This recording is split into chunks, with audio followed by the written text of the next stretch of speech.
इस वक्त का भी सामना करो। तुम्हारे पुरखों ने तो इससे ज्यादा मुश्किल वक्त का सामना किया है, और उससे पहले की जो पूरी तारीख उठा के देखोगे तो 1400 सालों की जो तुम्हारी तारीख है, हुजूर अकरम सल्लल्लाहु अलैहि वसल्लम के जमाने से लेकर के अब तक दुश्वारियां तो बिल्कुल आपके दामन से हमेशा लिपटी रही हैं। तो डरना किस बात का, खौफ किस बात से खाना। मैं 4 मिसरे पढ़ता हूं साहब कि सच की पहचान बनकर जियो तो सही। क्या कहना, वाह। तुम निगहबान बनकर जियो तो सही, सच की पहचान बनकर जियो तो सही, तुम निगहबान बनकर जियो तो सही। यह ज़माना अदब से झुकाएगा सर, तुम मुसलमान बनकर जियो तो सही, तुम मुसलमान बनकर जियो तो सही, तुम मुसलमान बनकर जियो तो सही। जो इधर साथी हैं उनसे गुजारिश करूंगा कि आप मोबाइल में रिकॉर्ड करने के बजाय सीधे सीधे सुने तो अच्छा रहेगा। मैं लाइव ज्यादा खूबसूरत लगता हूं, मोबाइल में तस्वीर खींचने क्लियर भी नहीं आ रही और मुशायरा भी डिस्टर्ब हो रहा है, तो थोड़ा सा आपकी भी शिरकत। मैं 4 मिसरे पढ़ रहा हूं और एक ट्रेंड चल पड़ा है साहब। कोई भी एक थका हारा सेलिब्रिटी जिसकी दुकान बंद हो चुकी होती है, वो सुबह के 4:30 बजे जब ज्यादा ड्रिंक कर लेता है तो फिर एक ट्वीट दे मारता है और ट्वीट में लिख देता है कि वो अजान से कान में बड़ा दर्द हो रहा है। अच्छा, ये सच भी है कि अजान से शैतान के कान में दर्द होता भी है, इसमें कोई बड़ी बात नहीं है।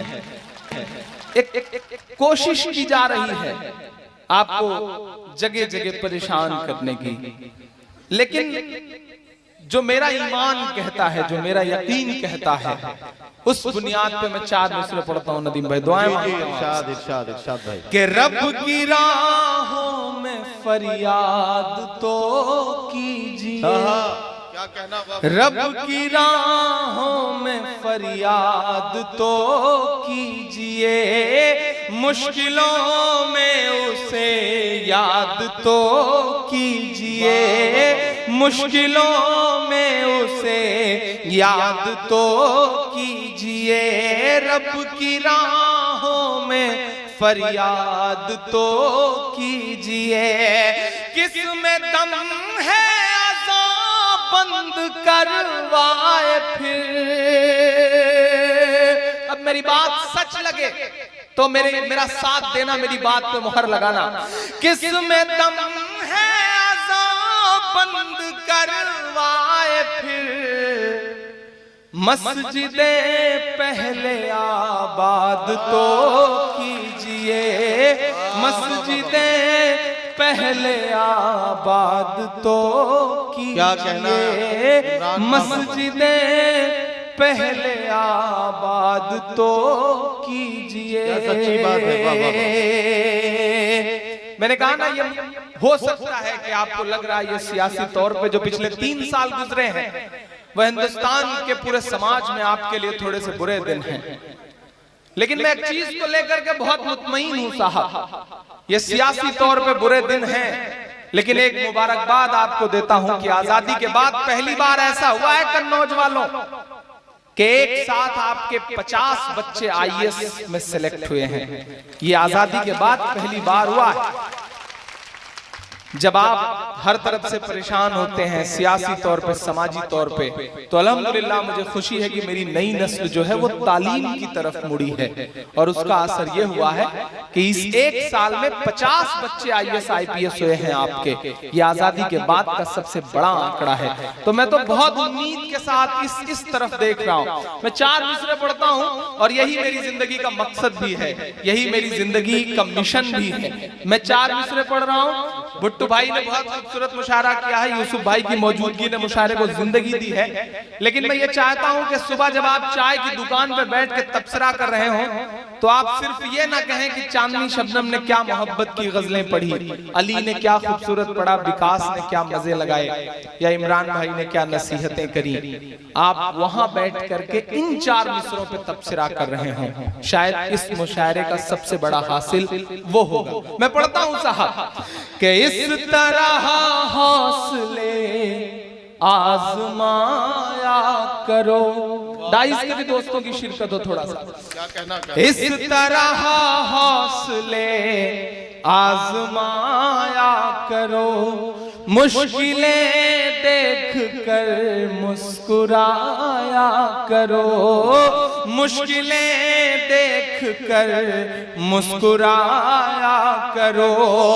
दो निवाले भले कम ही खाया करो, दो निवाले भले कम ही खाया करो।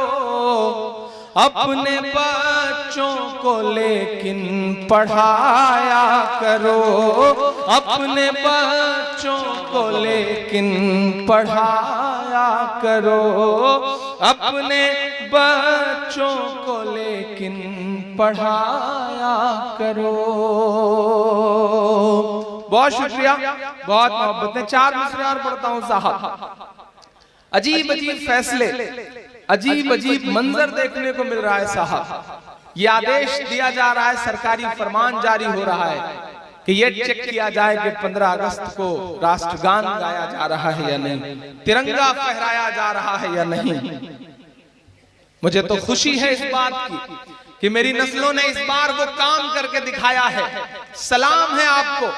15 अगस्त को सोशल मीडिया का कोई ऐसा प्लेटफॉर्म नहीं होगा जहां मदरसे के बच्चों ने तिरंगा फहराती हुई तस्वीरों से पाठ न दिया हो पूरे सोशल मीडिया को। सलाम है आपको। राष्ट्रगान अरबिक तक में गाती हुई वीडियोस आपकी आई हैं सोशल मीडिया पे। सलाम है आपको। मुझे तो मेरा मन हुआ कि मैं साहब से कहूं कि आदरणीय मुख्यमंत्री जी, आप गलत ट्रैक पे चल पड़े हैं। आप मस्जिद और मदरसों की रिकॉर्डिंग में पैसे मत खर्च करिए, वो हम खुद आपको सोशल मीडिया पे दिखा देंगे। आप उसी पैसे से अस्पतालों के लिए ऑक्सीजन खरीद के दे दीजिए, शायद कुछ बच्चों की जान बच सके। मैं तो लगता है कि उनसे ये कहा जाना चाहिए। मैं 4 मिसरे पढ़ रहा हूं, दरअसल गड़बड़ी बुनियाद में ही है। मैं 4 मिसरे पढ़ता हूं कि लड़ाई तुमने जो ये बेहतरीन जीती है, लड़ाई तुमने जो। जरा सा जुड़िएगा एक बार, मैं बड़े हंगामों में पढ़ने का आदी हूं, थोड़ा सा आप पढ़वा लेंगे तो अच्छा रहेगा।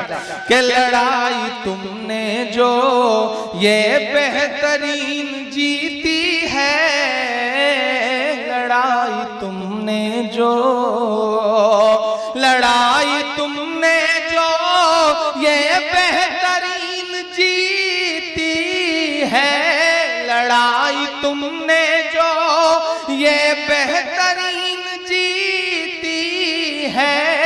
फरेब दे के, फरेब दे के सियासी जमीन जीती है, फरेब दे के।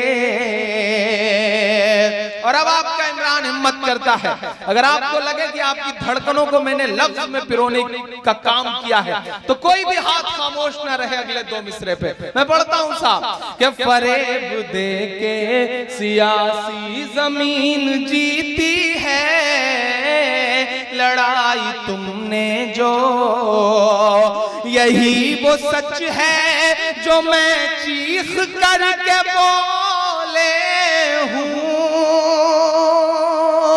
डाइस के दोस्तों की भी दुआएं मिले। यही वो सच है जो मैं चीख करके बोले हूं, यही वो सच है। मुझको जालिम का तरफदार नहीं लिख सकते, कम से कम वो मुझे लाचार नहीं लिख सकते। जहां हथेली पे लिए बोल रहा हूं जो सच, उसको इस देश के अखबार नहीं लिख सकते, उसको इस देश के अखबार नहीं लिख सकते। मैं ये जो 4 मिसरे पढ़ रहा हूं, मैं खुशनसीब हूं कि दिल्ली की विधानसभा में दिल्ली के उप मुख्यमंत्री मनीष सिसोदिया ने मेरा नाम लेकर के 4 मिसरे विधानसभा की कार्रवाई के अंदर पढ़ा और ये मिसरे इतिहास में दर्ज हुए।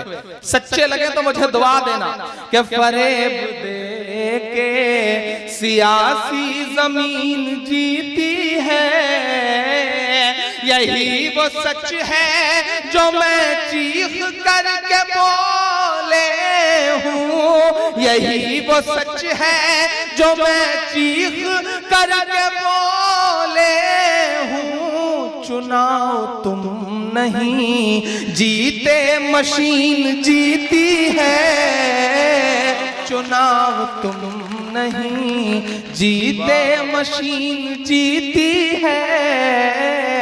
फरेब दे के सियासी जमीन जीती है, फरेब दे के।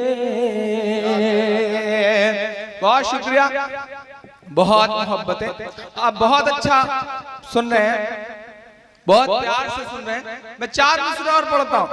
हमारे देश में एक चुनाव हुआ साहब पिछले दिनों, और महामहिम का चुनाव, अच्छा चुनाव और एक अच्छा कैंडिडेट, एक चौंकाने वाला कैंडिडेट हम सबकी आंखों के सामने आया। अरुण जेटली जी हिंदी के बहुत अच्छे व्यंग लिखने वाले कवि हैं। वो बहुत मजे की एक बात कहते हैं। उन्होंने कहा जैसे ही राम कोविंद जी राष्ट्रपति बने, वैसे ही यमराज अडवाणी जी के पास आए नदीम भाई, वैसे ही यमराज अडवाणी जी के पास आए, बोले अब चलना है या कोई और बहाना बचा है। मैं 4 मिसरे पढ़ता हूं और आपसे दुआएं मांगता हूं साहब। भाई अच्छा, भीड़ कम हो रही है क्या? तब तो अच्छा है। तेरी शोला बयानी से ज्यादा कौन समझेगा। तारीख अपने आप को दोहराती है। तमाम बड़े बुजुर्ग ऐसे बैठे हैं जिनकी आंखों में आज भी वो मंजर होंगे, जिनकी पेशानी की झुर्रियों में वो दर्द होगा जो मैं पढ़ रहा हूं और दुआएं मांगता हूं आपसे। इधर